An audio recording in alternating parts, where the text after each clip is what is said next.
बघत होतो चुंबकीय चिकित्सा.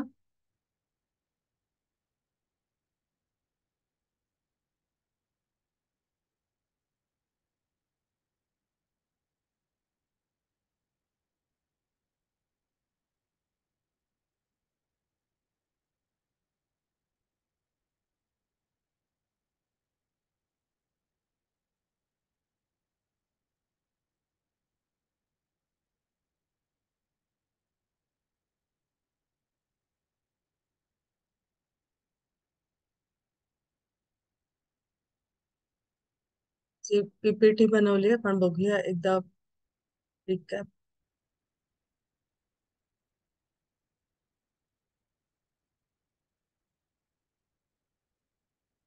आपण काल चुंबक चिकित्सेचा इतिहास बघितला की कसं कसं चुंबक चिकित्सा त्याच्यामध्ये हळूहळू आपल्याला कळत गेलं.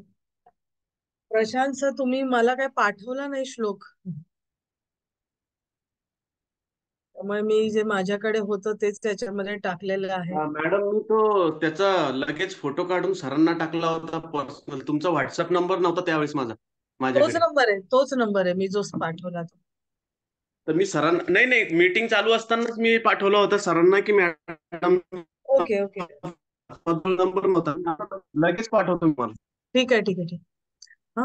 अं, हे हा इतिहास आपण एक बघितला. त्याच्यानंतर चुंबकाचे आकार, प्रकार आणि गुणधर्म.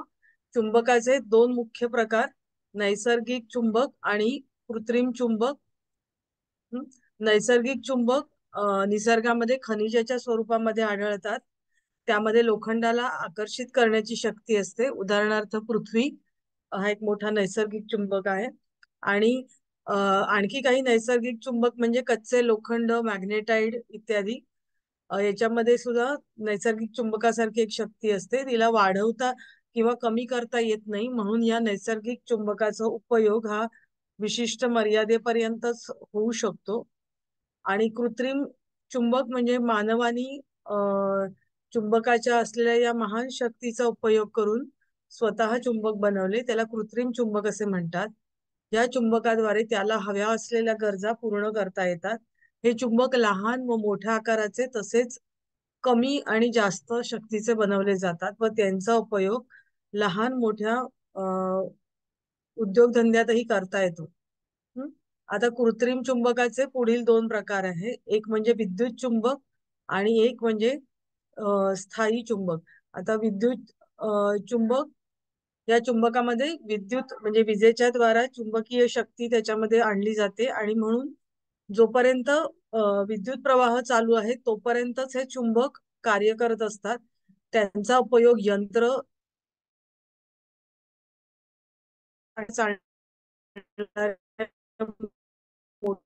मोटारींमध्ये केलं, काही क्रेन असतात तर त्यांच्यामध्ये याचा उपयोग केला जातो. तसंच अँप्लिफायर असतात, विद्युत घंटा असतात, रेडिओ असतात, दूरसंचार किंवा ट्रान्सफॉर्मर याच्यामध्ये त्याचा उपयोग केला जातो. तसंच ऑपरेशन करताना शरीरातले लहान लहान लोखंडाचे तुकडे असतील गेलेले, तर ते काढण्यासाठी डॉक्टर सुद्धा या चुंबकाचा उपयोग करतात. हं? आता दुसरा प्रकार कृत्रिम चुंबकाचा म्हणजे स्थायी चुंबक. हे चुंबक एकदा बनवलं की त्यांच्या स्थायी म्हणजे त्यांच्या ठिकाणी ती शक्ती कायमस्वरूपी राहते आणि म्हणून त्यांना स्थायी चुंबक असं म्हणतात. त्यांचा उपयोग करताना विद्युत प्रवाहाची गरज नसते. या चुंबकांना व्यवस्थित सांभाळून ठेवले तर अनेक वर्षे त्यांची शक्ती टिकून राहते. जर त्यांना सावधानपूर्वक ठेवले नाही तर त्यांची शक्ती कमी होते, पण त्यामध्ये पुन्हा चुंबकीय शक्ती निर्माण करता येते. हा, म्हणजे ती एकदा असलेली ती कायम राहते, फक्त आपण लोखंडाच्या कॉन्टॅक्ट मध्ये किंवा असं काही ठेवलं की ज्याच्याद्वारे ती कमी होईल, ती कमी होऊ शकते. हे स्थायी चुंबक निरनिराळ्या आकाराचे व शक्तीचे बनवता येतात. हे चुंबक निरनिराळ्या धातूंच्या मिश्रणाने बनवतात. चुंबकाच्या असलेल्या धातूंचे मिश्रण व त्याचे प्रमाण व धातूंची गुणवत्ता यावरती या चुंबकाची शक्ती अवलंबून असते. आता काल आपण वेगवेगळे आकार आपण म्हटले असतात, तर ते सळईचा आकार, लाटण्यासारखा आकार, अंगठीचा आकार, चौकोनी आकाराच्या मध्ये मध्यभागी छिद्र असलेलं किंवा नसलेलं, प्लेन चौकोनी असे, गोलाकार गोल असतात ते मोठे पण असतात आणि काही छोट्या याच्यामध्ये छिद्र असलेले पण असतात, नालाच्या आकाराचे किंवा अर्धचंद्राकार किंवा हातातलं कड, कपाळावरच्या टिकल्या एवढ्या मोठ्या कुंकवा एवढ्या टिकल्या मोठ्या हे असतात, चपटे असतात. याशिवाय पुढील चुंबकीय साधनं बनवलेली असतात. चुंबकीय पट्टा कमी शक्तीचा, मानेसाठी किंवा गळ्यासाठी. डोक्याचा पट्टा तो कमी शक्तीचा असतो. पाठीचा पट्टा शक्तिशाली आणि चुंबकयुक्त असतो. कमरेचा पट्टा, मनगटावरील पट्टा कमी पॉवरचा असतो. चुंबकीय माळा कमी शक्तीच्या असतात. चुंबकीय चष्मे ते पण कमी पॉवरचे असतात. चुंबक ग्लास म्हणजे पाणी पिण्यासाठी असतात की त्याच्यामध्ये 12 तास ते 24 तास तुम्ही पाणी ठेवू शकता.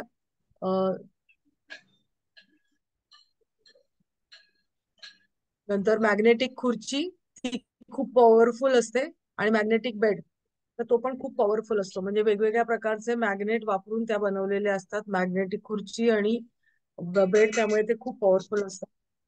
वरील प्रकारांवरून असे दिसते की लहान मोठ्या आकारांचे व विशिष्ट उद्दिष्टानुसार ते बनवता येतात व त्यामुळेच त्यांच्यात कमी किंवा जास्त शक्ती त्याच्यामध्ये आपल्याला साठवून ठेवता येऊ शकते.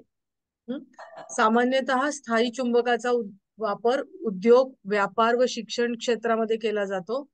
आधुनिक काळात चिकित्सा शास्त्रामध्ये उपयोग करण्यासाठी निरनिराळ्या आकारांचे व शक्तींचे चुंबक तयार केले जातात. अनेक प्रकारचे चुंबकीय पदार्थ आहेत, त्यापासून चुंबक तयार केले जातात. हे पदार्थ, त्याच्यातील तत्व आणि त्याची रचना यांमुळे ते एकमेकांपेक्षा वेगळे असतात. प्रत्येक पदार्थाचे निरनिराळे गुण आहेत आणि या गुणामुळेच निरनिराळ्या उद्देशांसाठी यांचा उपयोग बनवला जातो. म्हणजे त्याच्यामध्ये अल्युमिनियम, निकेल आणि कोबाल्ट असतं, तर त्या प्रत्येकाचे गुणधर्म वेगवेगळे असतात आणि त्यांचं प्रमाण कमी जास्त असतं. त्याच्या म्हणजे नुसार ते वेगवेगळ्या कामांसाठी पण वापरले जातात. स्थायी चुंबक बनवण्यासाठी सर्वात जास्त एल्मिको या मिश्र धातूचा उपयोग करतात. एल म्हणजे अल्युमिनियम, नी म्हणजे निकोल आणि को म्हणजे कोबाल्ट आणि लोखंड असे मिश्र धातू असतात. कोबाल्ट धातू सर्वात महाग आहे, म्हणून त्याच्या प्रमाणामध्ये त्या चुंबकाची किंमत कमी किंवा जास्त अशी ठरवली जाते. पण कोबाल्ट धातू अधिक प्रमाणात असल्यास चुंबक शक्तिशाली व दीर्घकाळ टिकणारे बनतात. म्हणजे कोबाल्टचं जे काय प्रमाण असतं त्याच्यामध्ये, त्याच्यानुसार तुमच्याकडे असलेला चुंबक आहे तो कमी शक्तिशाली किंवा जास्त शक्तिशाली असा ठरवला जातो. कोबाल्टचं प्रमाण जास्त असेल तर त्याची किंमत जास्त. आता हे वेगवेगळ्या धातूंपासून बनवलेले जे चुंबक असतात तर त्याचे 3 प्रकार असतात. म्हणजे चुंबकाचे आपण 3 प्रकार म्हणू शकू की पॅरामॅग्नेटिक, पॅरामॅग्नेटिक आणि डायमॅग्नेटिक. पॅरामॅग्नेटिक या चुंबकातील तत्वांमध्ये चुंबकीय शक्तीची क्षमता जास्त असते, म्हणून यापासून अधिक शक्तिशाली चुंबक बनवले जातात. त्यातील धातूवर चुंबकाचा किंवा चुंबकीय क्षेत्राचा भरपूर प्रभाव पडतो. याचे लोखंड, निकेल, कोबाल्ट, याच्यामध्ये काहीतरी प्रिंटिंग मिस्टेक झाले. लोखंड हे अशुद्ध लोखंडापेक्षा नरम असतं आणि म्हणून त्याच्यामध्ये चुंबकाचा अधिक अधिक प्रवेश होऊ शकतो. म्हणजे शुद्ध लोखंड इथे म्हटलेलं आहे, परंतु अशुद्ध लोखंडामध्ये चुंबकत्वाचा गुण अधिक दिवस पर्यंत राहतो, म्हणून स्थायी चुंबकात याचा उपयोग करतात. हे पडले तरी फुटत नाही. पॅरामॅग्नेटिक, आता पॅरामॅग्नेटिक हे पदार्थ चुंबकीय क्षेत्राकडे कमी आकर्षित होतात, अधिक शक्तिशाली चुंबकीय क्षेत्राकडे लवकर आकर्षित होतात. याच्यामध्ये अल्युमिनियम, क्रोमियम, तांब्याचे सल्फेट, प्लॅटिनम, पोटॅशियम इत्यादी पदार्थ असतात. डायमॅग्नेटिक हे पदार्थ कोणत्याही चुंबक क्षेत्राकडे आकर्षित होत नाहीत, त्यांना चुंबकीय दृष्टीने नकारात्मक असं मानलं जातं. याच्यामध्ये सुरमा, तांबे, हिरा, सोने, चांदी, जस्त, गंधक इत्यादी पदार्थ याच्यामध्ये असतात. पारा हे डायमॅग्नेटिक पदार्थ झालेले आहेत. आता चिनी मातीचं चुंबक, काही चुंबक चिनी माती व रासायनिक पदार्थांनी बनवतात. ह्यामध्ये अगदी कमी प्रमाणात चुंबकीय शक्ती असते, म्हणजे त्याच्यामध्ये निर्माण केलेली असते व ती अधिक काळपर्यंत टिकवता येते. हे चुंबक अर्धचंद्राकार लहान आकारांचे बनवतात. ते नाजूक अवयव ज्ञानेंद्रिये व उपचारांसाठी वापरता येतात. पण म्हणजे काय की आपण डोळ्यांसाठी वगैरे काही वापरले जातात ना, तर ते चुंबक असतात ते, किंवा कानावर बस ठेवायला, तर ते अगदी नाजूक नाकावरती पण तुम्ही ठेवू शकता. तर ते थोडेसे हाफ सर्कल शेप असतात, तर ते आपण त्याच्यासाठी वापरू शकतो. पण ते खाली पडले की फुटतात, म्हणून सांभाळून वापरावे. यांना सिरामिक फॅराइट किंवा ग्राफाइट चुंबक असं म्हटलं जातं. आता उत्तर ध्रुव आणि दक्षिण ध्रुवाचे गुणधर्म आपण काल बघितले होते, की त्याचे वेगवेगळे गुणधर्म आहे. त्याच्यामध्ये आपण बघितलं होतं की दक्षिण ध्रुवाचे गुणधर्म आहे तर ते वाढ थांबवतात. कोणाच्या इथून तरी आवाज येतोय. सुवर्णाताई, तुमच्या इथून मला वाटतं. जरा म्यूट करता का? मॅडम, तो श्लोक पाठवलाय मी तुम्हाला व्हॉट्सअपला.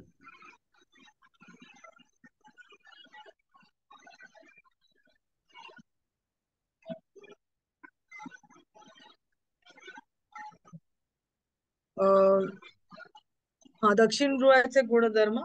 तर दक्षिण ध्रुव जो आहे तर तो कुठलीही गोष्ट असते ती वाढ थांबवतो, थंडावा देतं, शांती करतं, किंवा एखादी गोष्ट आकुंचन करून घ्यायची आहे, म्हणजे आपल्या नसांचं आकुंचन करून घ्यायचंय, तर ते दक्षिण ध्रुवानी होतं. म्हणजे काय, आता नसांचं आकुंचन झालं की रक्ताभिसरणाचा वेग पण हळूहळू आपला तिथे मंद होतो, आणि सूज उतरवण्याचं काम असेल तर ते दक्षिण ध्रुवामार्फत केलं जातं. आणि आपण काल हे पण बघितलं की दक्षिण ध्रुवाच्या जवळ तुम्ही दूध, फळं इत्यादी गोष्टी ठेवल्या तर त्या हळूहळू पिकतात, म्हणजे पिकण्याचं प्रमाण आहे ते मंदावतं.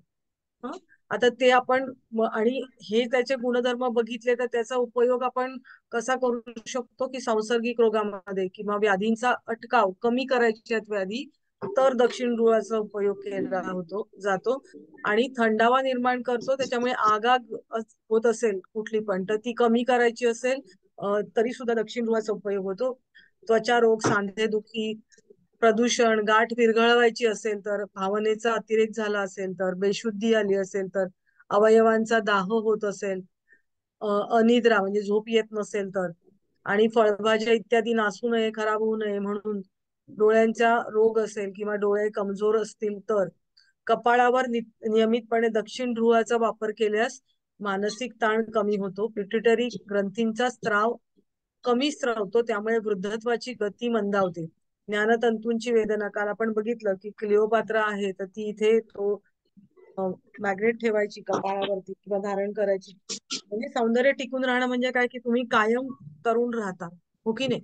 देवाने जे रूप दिले ते तर बदलत नाही, पण तुम्ही आहे तसे कायम राहता. वृद्धत्व गती येते, मंदावते. आणि ज्ञानतंतूंच्या वेदना ज्या आहेत तर त्याच्यावरती हे अत्यंत उपयोगी आहे. आता आपण जसं दक्षिण ध्रुवाचं बघितलं, सेम उत्तर ध्रुव पण कसं आहे, उलट. बरोबर. दक्षिण ध्रुवाचे गुणधर्म हे उलट आहेत उत्तर ध्रुवाच्या. तो थंडावा निर्माण करतो, तर इथे उष्णता निर्माण केली जाते, शक्ती प्रदान केली जाते, शरीरातल्या कुठल्याही ज्या क्रिया असतात तर त्या उत्तेजित केल्या जातात. हं थोडा वेळ म्हणजे हा पाण्यात ठेवला तर पीएच डिटेक्टर म्हणजे हा जे मॅग्नेट आहे उत्तर ध्रुवाचं, ते तर पाण्यामध्ये ठेवलं किंवा तर काय होतं, किंवा त्यांनी जर भारित केलं तर पाण्याचा आणि पीएच म्हणजे हा प्रयोग केला गेला आणि त्याच्यावरती जर ते पीएच डिटेक्टर असतं त्याच्याने जर तपासणी केली तर ते जे पाणी आहे तर ते आम्लीय होतं आणि क्षाराचं प्रमाण त्याच्यामध्ये कमी झालेलं आढळून येतं. म्हणजे हे याचा गुणधर्म आपल्याला दिसतो. हा ध्रुव काय करतो तर विस्तार वाढवतो, त्यामुळे म्हणजे टिश्यू असतात किंवा कोशसंकुल असतं त्याचं एक्सपान्शन केलं जातं आपल्या ज्या म्हणून ह्या गुणधर्माचा वापर काय आपण पुढे आपण बघूया की कसा केला जातो. बारीक बारीक केशवाहिन्यांमधील रक्ताची गती वाढवली जाते, एक्सपान्शन होतं, विस्तार होतो, बरोबर. त्यामुळे टिश्यू मध्ये ते पसरवलं जातं आणि केशवाहिन्यांची गती पण याच्यामध्ये वाढवली जाते. या ध्रुवामुळे संसर्ग वाढतो. आता याच्यामध्ये आपण बघितलं की शक्ती वाढवतो हा उत्तर ध्रुव, तर मग तो जंतूंची पण शक्ती वाढवतो. आहे ना, नुसतीच आपली असं नाही. तर ते ध्रुवांमुळे संसर्ग वाढतो, कारण जीवाणूंनाही हा ध्रुव शक्ती आणि उष्णता पुरवतो. आणि त्याच्यामुळे जर तुम्ही सूज आहे एखादी, तिथे बॅक्टेरिया किंवा व्हायरस आलेले असेल, ती सूज असते, तर ती सूज त्याच्याने वाढते. हम्म. दक्षिण ध्रुवामध्ये सूज कमी होते, इथे वाढते. तो साध्या किंवा कॅन्सरच्या गाठी उत्तेजित करतो आणि त्यामुळे गाठ पिकते आणि ती फुटते. म्हणजे गाठी जर ओढायच्या असतील तर त्या वाढवून, म्हणजे तर त्या ध्रुवाचा उपयोग केला जातो. आणि याच्यातली फळं आहेत तर या क्षेत्रामध्ये आलेली, तर ती लवकर पिकतात, भाजीपाला लवकर कुजू लागतो आणि दूध आंबट होऊ लागतं. हॅलो उत्तर ध्रुवाचा हा, हॅलो. मॅडम, ते कॅन्सरची गाठ फुटल्यानंतर ते पसरेल ना परत आजार शरीरामध्ये, नाही असं पण असतं? हो, पण मग त्याचा बरोबर आहे, ज्या गाठी आहेत ना त्या फुटतात, पण मग ते ऍक्च्युली आपण विचार केला ना तर याच्यामध्ये चुंबकीय याच्यामध्ये फार म्हणजे जे अति मोठे म्हणजे चुंबक क्षेत्रामध्ये काम केलेले लोक आहेत तीच याच्यामध्ये हे करतात. आता हे म्हणजे काय, गाठ फुटते तर ती नुसतीच कुठली नाही, कॅन्सरची पण फुटू शकते. त्यामुळे तुम्ही हो ना. कुठेही याचा वापर करायचा आहे तर सावधानतेने करायचा आहे. ते फुटलं तर पसरणारच आहे ते. ऍक्च्युली त्याच्यासाठी तुम्हाला ऍलोपॅथीचं जी ट्रीटमेंट आहे तीच युजफुल आहे. कळलं का? हम्म. म्हणजे कॅन्सरच्या ते गाठीसाठी त्याचे परिणाम काय, प्रयोग केल्यानंतर काय परिणाम होतात हे याच्यामध्ये त्यांनी सांगितलेलं आहे. म्हणजे म्हणजे फायदा व्हायच्या ऐवजी इथं वेगवेगळ्या तोटा होऊ देशां शकतो ना गाठ फुटल्यानंतर? अगदी अगदी अगदी होऊ शकतो.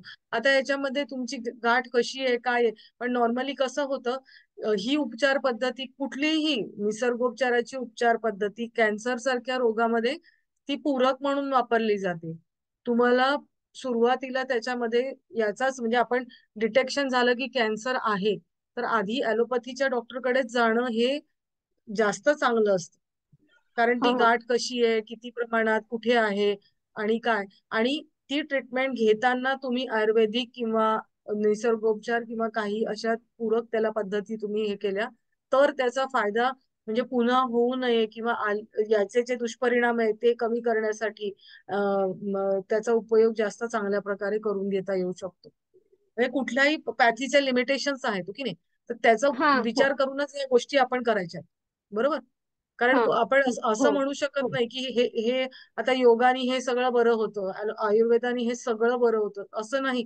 जी तात्काळ उपचार पद्धती करायची आहे ना, तर ती त्या त्या पॅथीनेच केली पाहिजे. म्हणजे कुठे होमिओपॅथी, कुठे आयुर्वेद, कुठे नॅचरोपॅथी, हे येस. तारतम्याने हा आपण विचार करून करायला पाहिजे. हो इमर्जन्सीसाठी ॲलोपॅथीच चांगलं. इमर्जन्सीसाठी ॲलोपॅथी म्हणजे हाड तुटलाय. आता हाड आयुर्वेदाच्या पद्धतीने पण जोडलं जातं. पूर्वीचे डॉक्टर काय करत होते, पण ते पण पद्धती त्याच होत्या, फक्त आता मॉडर्न टेक्निक आहे. इथे पट्ट्या लावून ठेवायच्या, लाकडाच्या पट्ट्या, आणि बांधून ठेवायचे कुठले तरी पाला वगैरे लावून तिथे दुखू नये किंवा काय. म्हणजे आता आपण जे प्लास्टर घालतो तीच पद्धती होती. प्लास्टर मध्ये काय असतं, निसर्गात आज हाड आपोआप जोडलं जातं. हाडाच्या घनतेनुसार कमी अधिक कालावधी त्याला दिला जातो, पण नॅचरलीच ते हाड जोडलं जातं. आता प्लास्टर लावतो, पूर्वीच्या काळी लाकडाच्या पट्ट्या लावून बांधले जात होते. म्हणजे पद्धती काही काही असतातच, फक्त आपण त्या आता त्याचं स्वरूप पण बदललेलं आहे आणि कुठे ॲलोपॅथी आणि कुठे हे आपण त्याचा तारतम्याने विचार करून कुठल्याही याचा आपण केला पाहिजे. आणि म्हणून एकात्म चिकित्सेला फार महत्व आलेलं आहे की सगळ्याचा सर्वांगीण, म्हणजे रोग झालाय तर तो लवकरात लवकर कुठल्या कुठल्या पद्धतीने बरा करता येईल. म्हणजे आता नुसती मॅग्नेटच थेरपी करायची, नुसतंच अॅक्युप्रेशर करायचं, नुसतंच ॲलोपॅथी करायचं असं नाही. की तुमच्या आहाराची जोड आहे, तुम्ही त्याला शुद्धिक्रिया करा, तुम्ही योग द्या, म्हणजे असं सगळ्याचा होमिओपॅथी गरज लागली, होमिओपॅथी म्हणजे पुष्पौषधी असतात मानसिक आजारांवरती, तर कुठे कुठल्या गोष्टींचा तुम्हाला जास्त परिणामकारक उपयोग करेल तसं आपण करायचं असतं. हा, उत्तर ध्रुवाचे आता उपयोग आपण उत्तर ध्रुव उत्तेजना देतो, शक्ती आणि उष्णता देऊन देण्याचा असल्यामुळे अर्धांग वायू, हर्निया, त्वचेवरील पांढरे डाग, ॲलोपेशिया, स्नायूंची दुर्बलता. ॲलोपेशिया म्हणजे काय तुम्हाला माहितीये का? केस चाई लागते. हा हा, म्हणजे असे चट्टे उठतात डोक्यामध्ये आणि तिथे तुमचे केस गेलेले असतात. स्नायूंची दुर्बलता, साधारण आजार अथवा आजारानंतर येणारा अशक्तपणा, मूर्छा येणे इत्यादी. आता हे थोडं काही काही कालपेक्षा रिपीट झालंय म्हणून मी थोडं फास्ट जाते. पण हे मी लिहून काढताना बरेच काही मध्ये घातलेलं आहे. लोहचुंबक उपचार पद्धतीमध्ये दोन मुख्य प्रकार आहेत. एक म्हणजे कोणत्याही एका ध्रुवाचा उपयोग करायचा किंवा दोन्ही ध्रुवाचा उपयोग म्हणजे एकाच वेळेला करायचा. त्याला संपूर्ण क्षेत्रीय उपचार असं म्हटलं जातं. म्हणजे उत्तर ध्रुव आणि दक्षिण ध्रुवांचा एका वेळेला वापर करून उपचार पद्धती केली जाते. आता चुंबकाचा शरीरावरती परिणाम. आता इथे काय होतं ते आपण बघूया की चुंबक चिकित्सेप्रमाणे स्वास्थ्य, आता त्याच्यामध्ये स्वास्थ्याची संकल्पना काय आहे, तर ती अशी एक स्थिती की जिच्यामध्ये विविध अवयवांच्या कोशांच्या चुंबकीय क्षेत्रामध्ये समन्वय आणि संतुलन असतं. आता ह्या कुठेही आपण कुठल्याही पॅथीमध्ये विचार केला तर हे शब्द येतात की समन्वय कुठल्याही सिस्टम्स मध्ये, ऑर्गन्स मध्ये समन्वय आणि बॅलन्स, संतुलन या गोष्टी असल्या पाहिजे. तर इथे त्यांनी काय म्हटलं की विविध अवयवांचे कोश म्हणजे टिश्यूज. आता रोग कसा उत्पन्न होतो, तर आता ह्यांनी जर स्वास्थ्याची व्याख्या ही केलेली आहे, तर ती जी व्याख्या केली आहे त्या ठिकाणी जर त्या गोष्टी उपलब्ध नसतील तर तिथे रोग उत्पन्न होणार आहे अशा प्रकारे, हो की नाही. आता त्यांनी इथे काय म्हणलेलं आहे वरती की कुठल्याही अवयवांच्या कोशांच्या, मग ते तसंच त्या ठिकाणी त्या क्षेत्रांमध्ये त्यांच्या चुंबकीय क्षेत्रामध्ये समन्वय आणि संतुलन असलं पाहिजे. तर हे जर गेलं तर तिथे रोग उत्पन्न होणार आहे, बरोबर. तर शरीराच्या कोशी समूहात आणि अवयवांच्या चुंबकीय क्षेत्रामध्ये विक्षेप किंवा डिस्टर्बन्स जर उत्पन्न झाला, म्हणजे जर त्यांच्या कंपन गतीमध्ये बदल झाला तर रोग उत्पन्न होतो. म्हणजे हे जे प्रत्येक अवयवांचे कोश आहेत त्याच्यामध्ये त्याचे जे समूह आहेत त्याच्या कंपन गतीमध्ये जर डिस्टर्बन्स आला तर रोग उत्पन्न होणार आहे. कारण आपण हेल्थची व्याख्या काय केली आहे, त्याच्यामध्ये समन्वय आणि संतुलन तेच गेलं आणि तिथे जर कंपनांमध्ये बदल झाला तर रोग उत्पन्न होतो. कंपन गतीच्या बदलामुळे त्या अवयवांच्या शरीरातील इतर अवयवांबरोबर असलेला समन्वय धोक्यात येतो व आजाराची लक्षणे प्रगत होतात म्हणजे वाढायला लागतात. म्हणजे हा तुमचा बॅलन्स गेला, हार्मनी गेली त्याच्यामधली, की तुम्हाला रोग उत्पन्न होणार आहे आणि नुसतं त्याच ठिकाणी राहणार नाहीये, तर तो दुसरीकडे सुद्धा हळूहळू पसरतो. आता लोहचुंबक चिकित्सेनुसार शरीर हा एक अविभाज्य एकक आहे. कोणत्याही एका अवयवाच्या स्वास्थ्याचा व आजारीपणाचा शरीराच्या अन्य अवयवांशी संबंध असतो. लोहचुंबक चिकित्सा प्रथम दर्शनी स्थानिक वाटली तरी तिचा उद्देश आरोग्य सुधारणे हाच आहे. स्थानिक वाटली म्हणजे काय की मला हे दुखतंय, हे बरं करणं, म्हणजे डोकं दुखतंय किंवा जळजळ होते, म्हणजे अशा ठराविक कारणांवरती जरी आपण ती उपचार पद्धती देत असलो तरी सुद्धा त्याचा मेन उद्देश काय आहे की तुमचं आरोग्य सुधारणं किंवा आरोग्य टिकवून ठेवणं, निरोगी आयुष्य जगलं पाहिजे, हा त्याचा उद्देश आहे. पण म्हणजे मग म्हणून आजारानुसार ती चिकित्सा दिली जाते, पण आजार झाल्यावर चिकित्सा घेण्यापेक्षा तुम्ही निरोगी राहण्यासाठी जर चुंबकीय जलाचा किंवा त्याचा वापर केला तर जास्त तुम्हाला फायदा होऊ शकतो. चुंबकामध्ये असलेली तत्व, प्राण, पंचमहाभूते, रंग, भावना, चुंबकीय शक्ती इत्यादी मानवी शरीरामध्ये सुद्धा आहे. म्हणजे त्याच गोष्टी ज्या आपण मग म्हणतो की ज्या निसर्गात आहेत त्याच मानवी शरीरात आहे. तर चुंबक आहे निसर्गातूनच आलेले, तर त्या ठिकाणी असलेली तत्व आपल्यामध्ये पण आहे. त्यामुळे अनेक शास्त्रज्ञांनी मानवी शरीरासाठी चुंबकीय उपचार करून प्रयोग केले, तेव्हा हे उपचार त्यांना अतिशय परिणामकारक व लाभदायक दिसून आले. आता त्यांनी आहे ना वेगवेगळ्या वनस्पतींवरती केले, वेगवेगळ्या प्राण्यांवर उपचार केले, म्हणजे वनस्पतींच्या जवळ चुंबक शक्ती नेऊन त्याच्यावर उपचार केले, त्यांची वाढ चांगली झाली, किंवा प्राण्यांवरती उपचार केले, त्यांचे रोग कसे बरे होतात किंवा काय, आणि आणि मग नंतर मानवावरती त्याचे उपचार करून बघितले, तर त्यांना हे वेगवेगळे उपचार केल्यानंतर पॉझिटिव्ह रिझल्ट मिळाले आणि म्हणून त्याचा उपयोग त्यांनी वेगवेगळ्या रोगांवरती केला. चुंबकीय शक्तीचा शरीराशी असलेला अविभाज्य संबंध त्यांच्या लक्षात आला व तिच्याद्वारे शरीराला मिळणारे फायदे अगणित असल्याचे त्यांनी दाखवून दिले. आता इथे आपण काय ते प्रयोग सगळे आपण सांगू शकत नाही, पण खूप सारे त्यांनी प्रयोग केले आणि माणसाच्या आरोग्य टिकवून राहण्यासाठी किंवा शरीराला कसं उपयुक्त आहे हे त्यांनी दाखवून दिलं. आता हे कसे काय फायदे आहेत किंवा शरीर, एक मिनिट, किंवा शरीरामध्ये त्याचा कसे परिणाम घडून येतात, तर हे त्यांनी सांगितलं. तर लोहचुंबक चिकित्सा रोगाच्या मुळाशी लढत देते. म्हणजे नुसतं तेवढं तेवढं साफसफाई करणं हा नाही, तर मूळ तो रोगच नाहीसा करणं, ते कारण त्याचं नाहीसं करणं, तसं त्याचा उपयोग होतो. शरीरास चुंबकीय स्पर्श केला असता त्याचा प्रभाव सूक्ष्म तंतुपेशींच्या माध्यमाद्वारे चुंबकीय ऊर्जा निर्माण करण्यात येतो. हा, म्हणजे पहिला इफेक्ट काय येतो, तर तुम्ही शरीराला स्पर्श करता. हा, मग शरीराला स्पर्श केल्यानंतर त्याचा इफेक्ट आधी कुठे येणार आहे, तर आपल्या ज्या काही छोट्या छोट्या पेशी आहेत, तर त्याच्यावरती त्याचा इफेक्ट येतो. त्याच्यामध्ये ती चुंबकीय ऊर्जा निर्माण होते आणि मग नंतर त्या चुंबकीय ऊर्जा काय आहे? शेवटी कंपन आहेत ती, हो की नाही. चुंबकीय ऊर्जा म्हणजे थोडी वाढलेली उष्णता असून ती शरीरातील कोशिकांची पेशींची शक्ती वाढवते. म्हणजे मग ती कंपन आहे, तर त्या ठिकाणी ती हीट तयार होते आणि ती पसरवली जाते आणि सगळ्या आपल्या शरीराला त्याचा फायदा होतो, किंवा त्या एरियात असलेल्या ज्या काही आपण रोगासाठी निवारणासाठी आपण वापर करतोय, तर तिथे त्याचा फायदा होतो. आता त्या कोशांना त्यांची कंपन गती प्राप्त करून देते. कोश म्हणजे इथे टिश्यू किंवा, तर लोहचुंबकातून निघणारे वीज चुंबकीय तरंग खूप खोलवर प्रवेश करतात. म्हणजे नुसतं सुपरफिशियली आपल्या त्याचा उपयोग नाही होत, तर त्वचेच्या आतपर्यंत म्हणजे हाडांपर्यंत सुद्धा ते आतपर्यंत जाऊ शकतात, प्रवेश करतात. परिणामी कोशांच्या अर्धप्रवाही द्रव्य म्हणजे प्रोटोप्लाझम, त्याचे ध्रुवीभवन होते. म्हणजे वेगवेगळे त्याच्यामध्ये जे काही पदार्थ आहेत ते वेगवेगळ्या ध्रुवांना जातात आणि ध्रुवीभवन पदार्थाची शक्यता, हे सगळं केमिस्ट्री आहे आणि त्याच्यामुळे पदार्थाची शक्ती वाढते. नवे निरोगी कोश निर्माण होतात.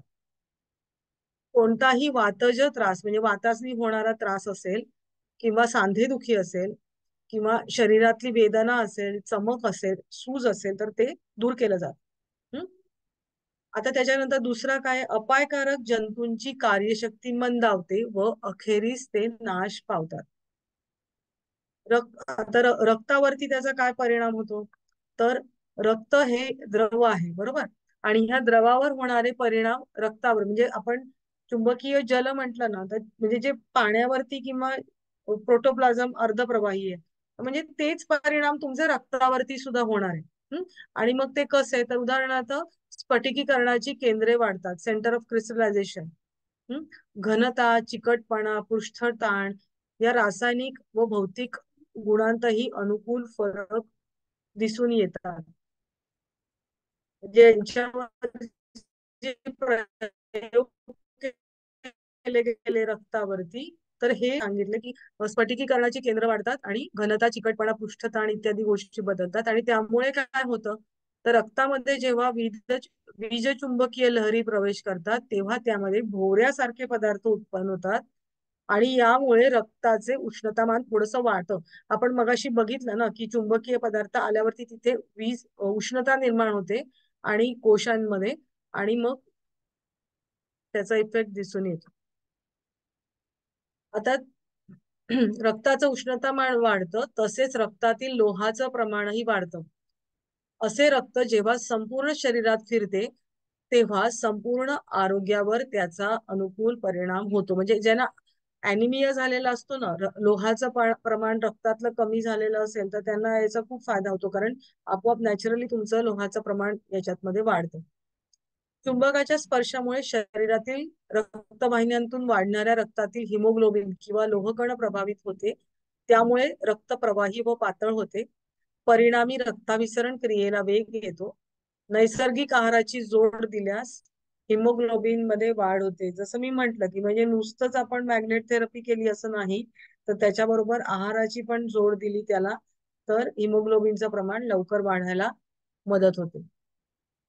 चुंबक स्पर्शामुळे रक्तातील कॅल्शियम, कोलेस्ट्रॉल विरघळून शरीराबाहेर उत्सर्जन क्रियेद्वारे नकळत बाहेर पडतात. परिणामी वजन कमी होते. कोलेस्ट्रॉल कमी झाल्याने संभाव्य हार्ट अटॅकचा धोका टळतो. म्हणजे आता असं हा पॉइंट काय आहे की कोलेस्ट्रॉल कॅल्शियम म्हणजे कॅल्शियममुळे सुद्धा कडक होतात ना रक्तवाहिन्या, तर त्या शरीराद्वारे बाहेर पडतात म्हणजे याच्यामधनं. हे जे आहे ना म्हणजे एक मी वाचलं त्या पुस्तकामध्ये की गाड्या असतात ना तर गाड्यांमध्ये किंवा नळाचे पाईप असतात ना तर त्याच्यामध्ये आतमध्ये क्षाराचं प्रमाण वाढतं आणि ते अडकून पडतं आणि नंतर त्या पाईपांची काय म्हणे आतली जी हे असते पाणी वाहून नेण्याची गोल असतं तर तो व्यास त्याचा कमी कमी व्हायला लागतो.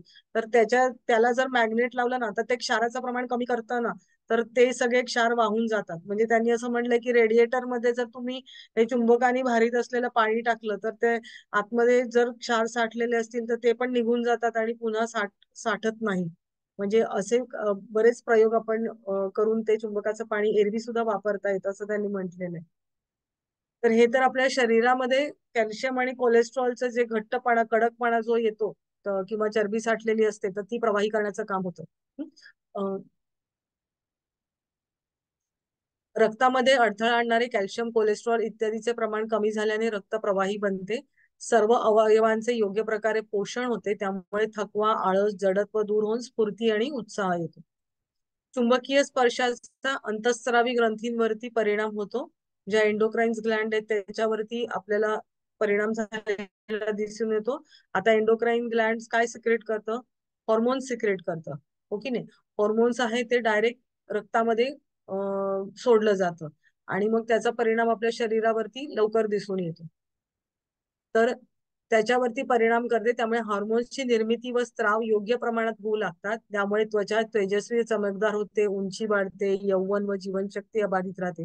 हार्मोन्स तुमचं सिक्रेशन चांगलं असेल तर तुम्ही कायम चिरतरुण राहू शकता. बरोबर? कारण शरीराच्या सगळ्या क्रिया आहेत तर त्या योग्य प्रमाणात योग्य वेळी होण्यासाठी त्यांची अत्यंत आवश्यकता असते. चुंबक स्पर्शामुळे रक्त व लसिका लसिका म्हणजे लिम्फ असतात ते यांचे कार्य वेगवान होते. त्यामुळे भूकही लागते. परिणामी दैनंदिन जीवनात शरीरात होणारी झीज भरून येण्यास मदत होते. या लिम्फ लसिका ग्रंथी कुठे असतात माहितीये का? लसिका ग्रंथी आपल्याला बघा समजा कुठे काही लागलं तर आता तोंडामध्ये काहीतरी झालं तर इथे तुमचं सुजून येतात. इथल्या इथल्या ग्रंथी असतात त्या थोडंसं अंग गरम होतं. काखेमध्ये असतात बरोबर आणि जांघेमध्ये असतात की त्या काय करतात की तुमच्या शरीरामध्ये कुठेही जंतू संसर्ग झाला किंवा काय झालं तर त्या अटकाव करतात त्या जंतू संसर्गाला. मग तो अटकाव कसा करतात तर ते बॉडीचं टेम्परेचर वाढवतात आणि त्या जंतूंना मारण्याचा प्रयत्न करतात. बरोबर? आणि जर तरी नाही झालं तर मात्र मग आपल्याला औषधं वगैरे घ्यायला लागते. म्हणजे जास्त प्रमाणात वाढतं लसिका ग्रंथी. आता ज्याला कॅन्सर वगैरे होतात ते आपण नोड्स म्हणतो ना इथे काखेमध्ये किंवा काय तर ते काढायला लागतात कारण ते तिथे इन्फेक्शन जास्त पसरतं. हा बोला.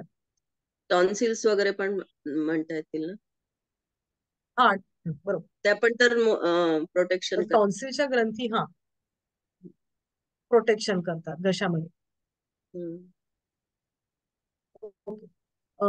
चुंबकीय स्पर्शामुळे जखमा लवकर भरून येतात. फाटलेली त्वचा लवकर जोडली जाते. दात, कान, डोळे इत्यादी ज्ञानेंद्रियांना सुद्धा लहान आकाराचे चुंबक लावून त्याच्या त्रास आणि वेदना दूर करता येतात. हे अगदी लक्षात ठेवायचं की कान आणि डोळे यांना ते छोटे कमी पॉवरचे चुंबक वापरले जातात. हातापायाला प्लास्टर लावले असल्यास त्याखाली किंवा वर चुंबक स्पर्श करून अपेक्षित फायदा लवकर मिळवता येतो. म्हणजे जिथे तुम्ही तुमचं प्लास्टर जरी लावलं असेल म्हणजे आता माझ्या हाताला काही झालंय तर हाताला त्या खालच्या बाजूनी जर तुम्ही चुंबकावरती हात ठेवला किंवा असं लावून ठेवलं तर त्याचा फायदा होतो. म्हणजे शरीराला स्पर्शच करायला पाहिजे असं काही नसतं.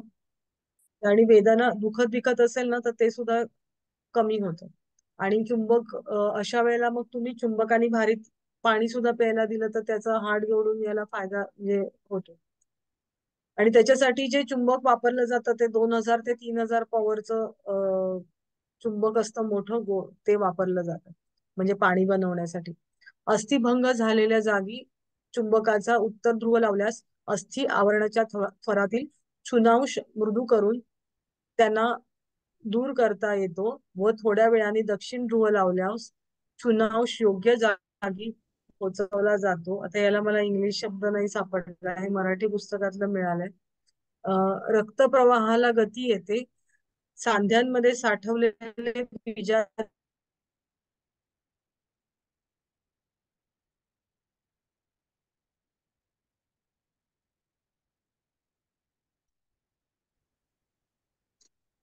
चुंबकीय स्पर्शाने शरीरातील विद्युत शक्तीची म्हणजे चुंबकीय शक्तीची वाढ होते. कारण आपण बघितलं की विजेने सुद्धा आपण चुंबक शक्ती निर्माण होते विजेच्या भोवती. त्यामुळे सर्वच अवयवांचे कार्य सुधारते. मलमूत्र उत्सर्जन क्रियेला वेग येतो. त्यामुळे जुने आजार, बद्धकोष्ठ, मूतखडा, मूळव्याध इत्यादी रोग बरे होतात व पुन्हा उद्भवत नाही. सर्दी, सायनस, दमा इत्यादी विकारांमध्ये म्हणजे इत्यादी कफाचे जे काही विकार आहेत तर कफ दूर होतो. त्यामुळे हे विकार दूर होण्यास चुंबक चिकित्सेची मदत होते. आता अगदी सोपा उपाय जर करून बघायचा असेल कोणाला स्वतःसाठी तर ते चुंबकाने भारीत असलेलं पाणी प्यायला सुरुवात करायची. म्हणजे हे सगळ्यात सेफ.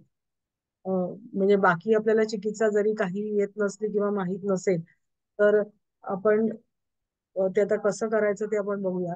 चुंबक स्पर्शाने स्मरणशक्ती, बुद्धी वाढते. तसेच फिट्स येणे, कंपवात, अर्धांगवायू इत्यादी मेंदू संबंधी विकारही बरे होण्यास मदत होते. आता तुम्हाला गुणधर्म एकदा आले की त्या गुणधर्मांवरून तुम्हाला त्याचे उपयोग काय आहे ते पण येतील. फक्त रक्त आणि ह्याच्यावरती स्फटिकीकरणाची केंद्रे वाढतात किंवा काय, हे ठराविक शब्द आहेत ते तुम्हाला थोडे लक्षात ठेवायला पाहिजे की काय त्याच्यामध्ये बदल आपल्या शरीरामध्ये घडून येत असतात किंवा पेशींमध्ये काय घडून येतात. आणि मग रक्ताभिसरण त्याचा वेग वाढतो आणि त्याच्यामुळे सर्व शरीरामध्येच आपल्याला आजार बरे व्हायला मदत होत असते. हाडं जोडायला मदत केली जाते किंवा हे ठराविक तुम्ही गोष्टी लक्षात ठेवायच्या.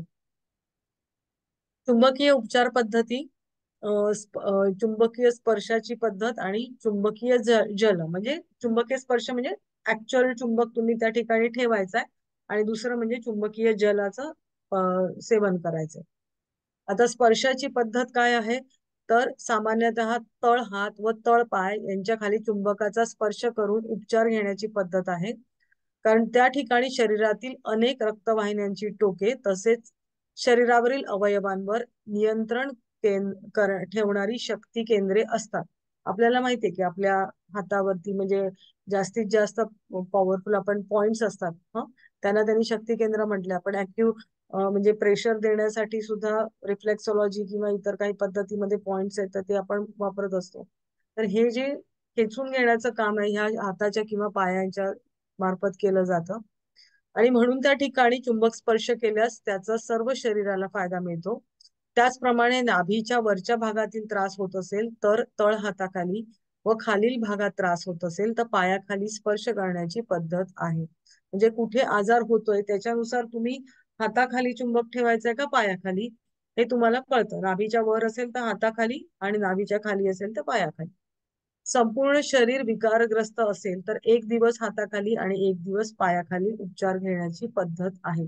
आता ह्याच्यामध्ये कसं आहे माहितीये, हे काही आता आपल्याला पुस्तकांमध्ये जे काही मिळालंय ते आपण इथे लिहिलेलं आहे. पण ऍक्च्युअल जे कोणी प्रयोग करतात ना त्यांची एक स्वतःची पद्धती याच्यातून निर्माण झालेली असते अनुभवातून, की कुठल्या रोगावरती काय केलं तर काय फायदा होतो किंवा म्हणजे लवकर मिळू शकतं हे त्यांच्यानुसार आपल्याला ते त्यांच्या पद्धतीने ते करत असतात. तसेच हात, पाय, पोट, पाठ, कंबर, मांड्या, गुडघे इत्यादी ठिकाणी मध्यम शक्तीचे चुंबक लावता येतात. फक्त हृदय व मेंदू यांना मध्यम शक्तिशाली चुंबक कधीही लावायचे नसतात. शिवाय विशिष्ट अवयवांवर चुंबक स्पर्श करताना तो फक्त 5 ते 10 मिनिट पुरेसा असतो. तरी याबाबत तज्ञ व्यक्तीचे मार्गदर्शन घ्यावे. प्रत्येक ठिकाणी गुरुपदिष्ट मार्गेण हे अगदी अंडरलाईन योगामध्ये किंवा कुठेही हे आहे की हे नुसतं आपण थिअरी आपण वाचतोय पण त्याचं प्रत्यक्ष ऍप्लिकेशन करताना आपल्याला खूप वेगळे वेगळे अनुभव येत असतात. उच्च रक्तदाब, निम्न रक्तदाब, स्थूलता, संधिवात, स्पॉन्डिलायटिस, मधुमेह, हृदयविकार, किडनी स्टोन, सर्दी, पडस, सायनस, दमा म्हणजे हे सर्दीचे कफाचे सगळे विकार झाले. नंतर स्त्रियांचे पाळीचे आजार, ऍसिडिटी, अल्सर, गॅसेस, बद्धकोष्ठता, पोटदुखी, डोकेदुखी, हातपाय दुखणं, अंग दुखणं, चमक येणं, गाठी येणं इत्यादी विकारांवरती ह्या सगळ्या पद्धतीचा उपयोग होतो. म्हणजे या चुंबकाचा स्पर्श चिकित्सा करताना त्याचा उपयोग करता येतो. चुंबकीय जल, आता साधं पाणी सुद्धा पॅरामॅग्नेटिक, आपण मगाशी बघितलं ना, मॅग्नेटचे प्रकार आपण बघितले. तर त्याच्यामध्ये साधं पाण्यामध्ये सुद्धा चुंबकीय गुणधर्म असतो. म्हणून बऱ्याच याच्यामध्ये तुम्ही भारित म्हणजे आपण हात ठेवून त्याच्यावरती चांगले संकल्प करून ते जर पाणी जर प्यायला दिलं तर त्याचा खूप पॉझिटिव्ह इफेक्ट येतो. आणि हे होतं. म्हणजे जर तुम्ही असा प्रयोग जरी करून बघितला की एखाद्या गोष्टीमध्ये तुम्हाला पॉझिटिव्ह इफेक्ट पाहिजे, तर तुम्ही अगदी चांगल्या मनाने ते योग करा आणि त्या ठिकाणी ते पाणी ठेवा आणि त्याच्यावरती म्हणजे हातात ते पाणी घेऊन पॉझिटिव्ह संकल्प द्या, तर ते आपले संकल्पाची शक्ती त्या पाण्यामध्ये उतरते. आता चुंबकीय क्षेत्रामध्ये शास्त्रज्ञांनी केलेल्या प्रयोगावरून असे सिद्ध झाले आहे की चुंबकीय क्षेत्र द्रव पदार्थाच्या स्फटिकीकरणातील केंद्रात वाढ करतं. चुंबकाद्वारे प्रभावित झालेल्या पाण्याच्या रासायनिक व भौतिक गुणधर्मात फेरफार होतो. म्हणजे हे जे स्फटिकीकरण होतं त्याच्यामुळे त्याचे पाण्याचे जे रासायनिक आणि भौतिक गुणधर्म आहेत ते त्याचे बदलतात.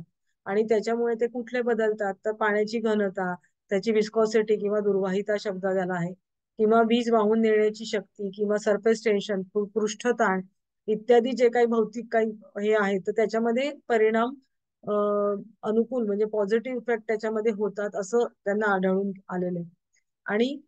आणि म्हणून मग त्याचा उपयोग आपण इथे करून घेतो आहोत. चुंबकीय पाणी हे आरोग्याचं रक्षण करणारं, रोगप्रतिकारक शक्ती वाढवणारं तसंच रोगनिवारकही आहे. म्हणजे रोग झाल्यावर पण उपयोगाला पडतं. म्हणजे नुसतंच आपण रोगप्रतिकारक क्षमता वाढवण्यासाठी वापरायचं नाहीये, रोगनिवारकही आहे. हे पाणी घरच्या घरी तयार करता येतं. सपाट पृष्ठभाग असलेल्या चुंबकाच्या उत्तर ध्रुवावर किंवा दक्षिण ध्रुवावर काचेच्या बाटलीत किंवा स्टीलच्या तांब्यात किंवा बाटलीत पाणी भरून ते 12 तास ठेवावं की चुंबकीय जल तयार होते.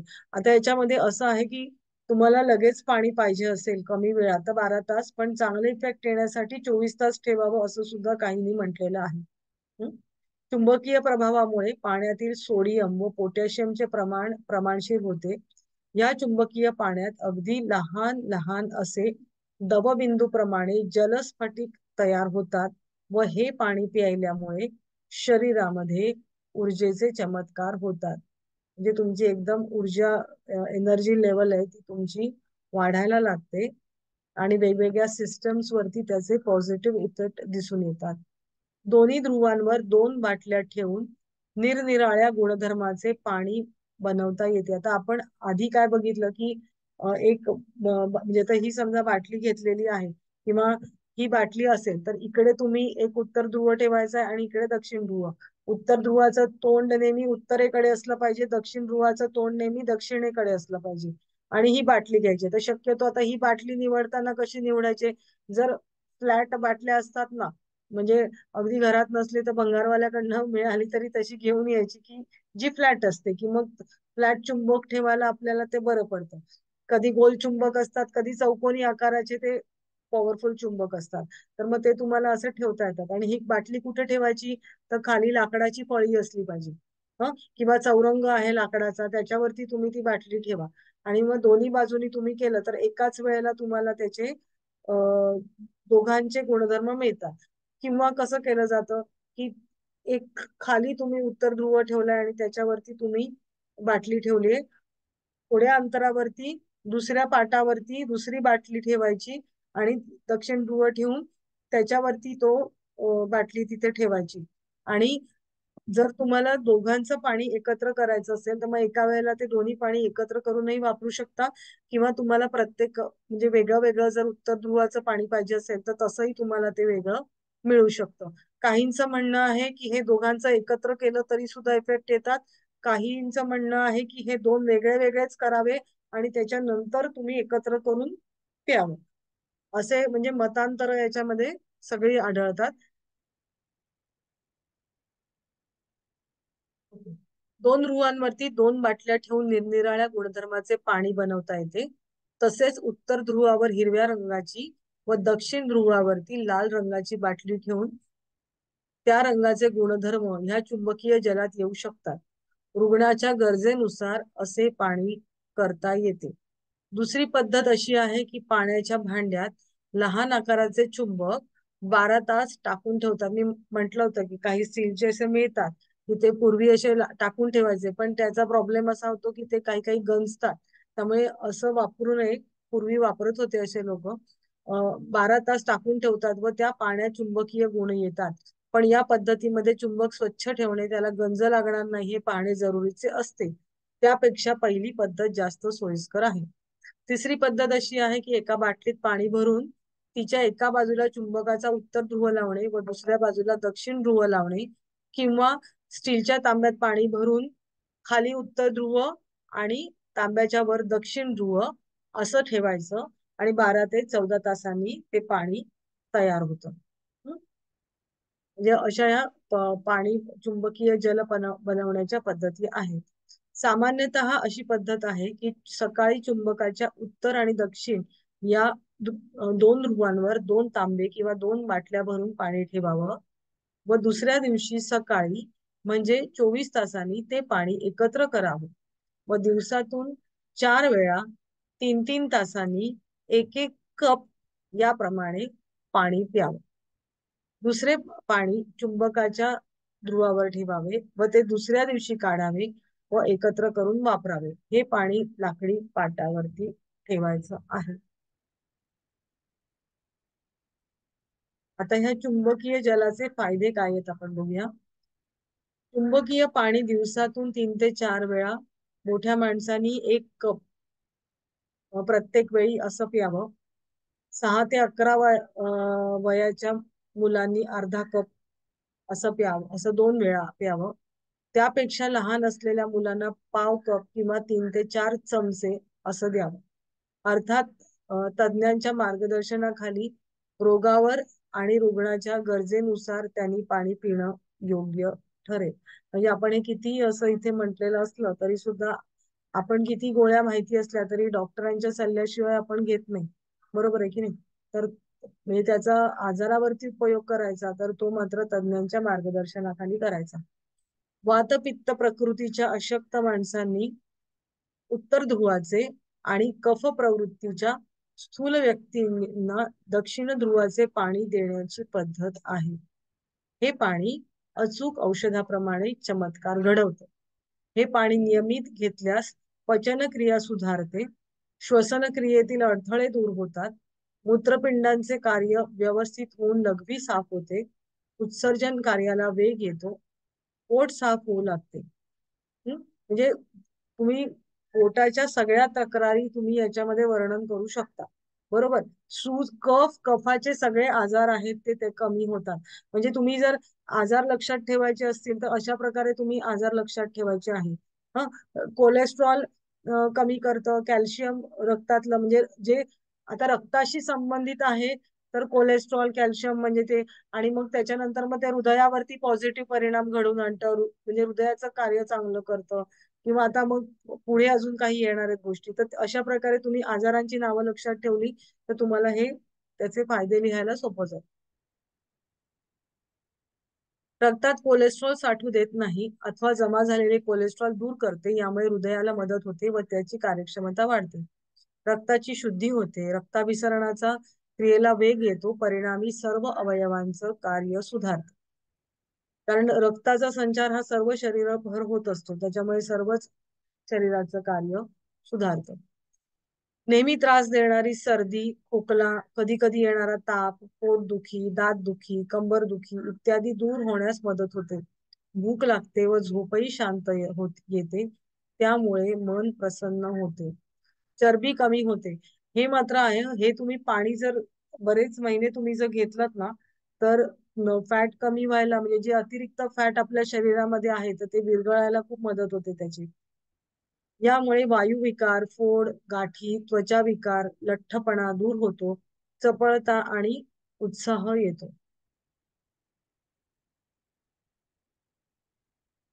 चुंबकीय जल बंधत्व नाशक आहे. स्त्रियांचे पाळीचे विकार, कॅन्सरसाठी उपयुक्त आहे. जखमा धुण्यासाठी, सौंदर्य वर्धनासाठी, म्हणजे काय तर मुरमळ फोड आले, कोंडा आलाय, किंवा चेहऱ्यावर म्हणजे कातडी कोरडी पडलेली आहे, वृक्षपणा आलेला आहे, किंवा केस खूप गळतात आहे, तर ह्या सगळ्या गोष्टींसाठी या पाण्याचा उपयोग होतो. भाजलेला आहे आणि तर ती वरची स्किन, ते पापुद्रे वगैरे निघतात आणि मग त्या ठिकाणी आपण पाणी शक्यतो लावत नाही, पण तिथे जर साफ करायचं असेल, त्या जखमा धुवायच्या असतील तर त्याच्यासाठी सुद्धा चुंबकीय जलाचा वापर करता येऊ शकतो. सांसर्गिक रोगाची साथ, म्हणजे आता करोना सारखा जर सांसर्गिक रोग आला असेल तर काय, तर उकळलेले पाणी म्हणजे चुंबकांकित करून जर वापरलं तर ते रोगाला टक्कर देण्यास मदत करतं. पण एक लक्षात ठेवायचं की आता चुंबकीय पाणी चांगलं आहे म्हणून तुम्ही चला कायम तेच प्यायचं असं नाही करायचं. म्हणजे ते औषध आहे तर ते औषधासारखंच तुम्ही वापरायचंय. वरती त्यांनी प्रमाण दिलेलं आहे की जास्तीत जास्त तुम्ही किती घेऊ शकता, तर तशा प्रकारेच त्याचं सेवन करायचं. अतिरेक केव्हाही वाईटच. हा, सामान्यतः पूर्ण चुंबकीय क्षेत्राने प्रभावित केलेले पाणीच प्यावे.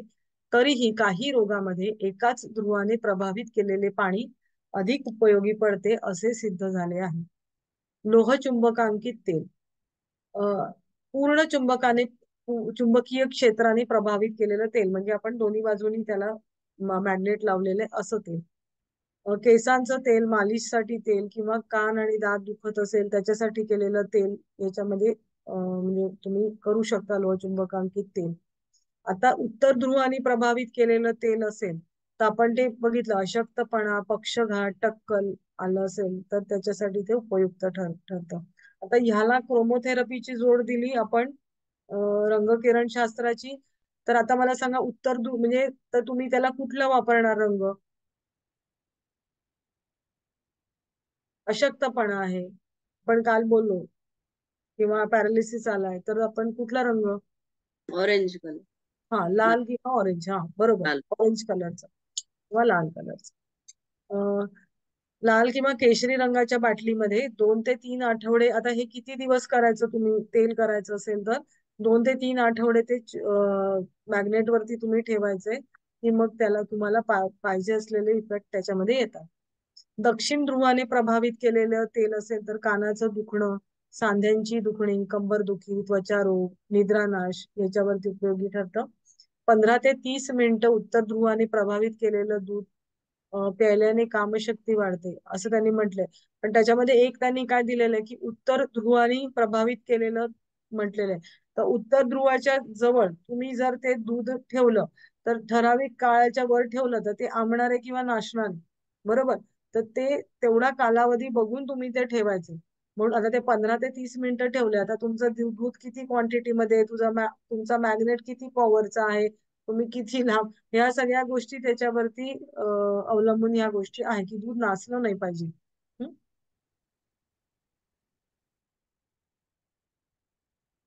आता हे चुंबकीय म्हणजे एकूणच चुंबकीय चिकित्सा कशी तुम्हाला फायदेशीर आहे, तर प्रत्येकाला उपयुक्त आहे. बरोबर, म्हणजे ठराविक लोकांनीच करायला पाहिजे असं काही नाहीये. त्याच्यासाठी पूर्वतयारीची आवश्यकता नाहीये की म्हणजे तुम्ही हे आणा ते आणा. फक्त तुम्हाला एक पाहिजे की मॅग्नेट पाहिजे. पाणी बिणी तर सगळीकडे अवेलेबल असतं, किंवा नुसतं मॅग्नेट ठेवूनही स्पर्श चिकित्सा आपण करू शकतो. म्हणजे असेच कपडे पाहिजे, हेच करायला पाहिजे, हेच खायला, असं काही नाही. पथ्य पाण्याची अट नाही. वारंवार खर्च करावा लागत नाही. चुंबकत्व खूप वर्ष टिकतं. म्हणजे तुम्ही जर चांगल्या पॉवरचे चांगले चुंबक तुम्ही घेतले तर ते खूप वर्ष ते चुंबक ठेवतात, म्हणजे वापरता येतात. त्यांची पॉवर टिकून राहते. आणि जसं मी तुम्हाला म्हंटल की ते ठेवताना त्याची काळजी घेऊन जर ठेवले तर अजून जास्त चांगले टिकतात ते. आणि घरच्या घरी ही थेरपी करता येते. म्हणजे आता समजा आपण इथे म्हटलंय गुरुपदिष्ट मार्गे, पण चुंबक चिकित्सा तुम्ही करू शकता. बरोबर, जी जी जी सेफ असते ती तुम्ही करू शकता, किंवा तुम्हाला एखाद्या सेंटरमध्ये जाऊन तुम्ही ती शिकून घ्या आणि त्याच्यानंतर तुम्ही एकदा शिकलात की तुम्ही घरच्या घरी ती करू शकता. त्याची सवय लागत नाही, म्हणजे ऍडिक्शन नाही लागत. बरोबर, किंवा उपचार केल्यानंतर अडचणी, म्हणजे आता चला मी नाही करत आहे तर मी बेचैन होते वगैरे असले प्रकार होत नाहीत, म्हणजे ती उपचार पद्धती थांबवल्यानंतर आपल्याला त्याचं ऍडिक्शन नाही लागत आणि ते सेफ असते. आरोग्यवर्धक आहे, आरोग्य आपलं चांगलं ठेवतं आणि शिवाय रोग प्रतिबंधक सुद्धा आहे. साथीच्या रोगामध्ये आपल्याला लागण होऊ नये म्हणून चुंबकीय पाणी उपयुक्त आहे. लागण झाली असल्यावरती लवकर बरे होतात, म्हणजे एक तर होऊ नये म्हणून ते फायदेशीर आहे आणि त्याच्या ही चुंबक चिकित्सा. आणि जरी तुम्हाला लागण झाली तरी सुद्धा तुम्ही जरी चिकित्सा केली तर तुम्ही लवकर बरे होतो. इतर उपायांना पूरक अशी उपचार पद्धती आहे. मगाशी म्हटल्यामुळे ह्या ज्या सगळं निसर्गोपचारामध्ये ज्या वेगवेगळ्या पद्धती सांगितलेल्या आहेत तर त्या सगळ्या पूरक आहेत एकमेकांना. आता खबरदारी काय घ्यावी? चुंबक चिकित्सा करताना लगेचच आईस्क्रीम सारख्या थंड पदार्थांचे सेवन करू नये.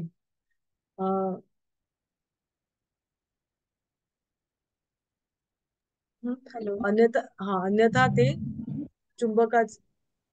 ओ, मॅडम आल्या का? पुढचा क्लास दुसरा आहे मॅडम 3 वाजता. ओके ओके, ठीक आहे. थोडंसंच राहिलंय, आपण उद्या घेऊया. आणि उद्या रोगांचं माझ्याकडे आहे की कुठल्या रोगांवरती काय, तर ते तुम्ही पटापट लिहून घ्या, कारण तो चार्ट बनवायला फारच किचकट आहे. तर तुम्ही पटापट नावं लिहून घेतलीत आणि त्याचं फक्त लिहून घेतलं तर होऊन जाईल ते. थँक्यू. थांबूया आपण इथे, हे राहिले. मॅडम मी तुम्हाला व्हॉट्सअपला ते श्लोक हो हो टाकलेले हो हो हो हो, ठीक आहे, मी ते करून टाकते आताच. Okay, thank you. हरिओम, थांबूया आपण इथे. मॅडम. सर, मीटिंग बंद करता का? म्हणजे मी लिव्ह करू? मॅडम नाही आल्या तोपर्यंत आपलं झालं असतं ऍक्च्युली. मॅडम येईपर्यंत चालू घ्या ना मग मॅडम. मग मला सांगा तुम्ही आज कोणता पटकन. क्लास दुसरा नाहीये ना हॅलो. आज? बीए चे 2 क्लास आहेत मॅडम, 3 ते 4, 4 ते 5. अच्छा अच्छा, हा हा आपले नाही आहेत. ओके ओके, लगेच. ठीक आहे. हा. ओके ओके, ठीक आहे, मग मी लिव्ह करते. हम्म.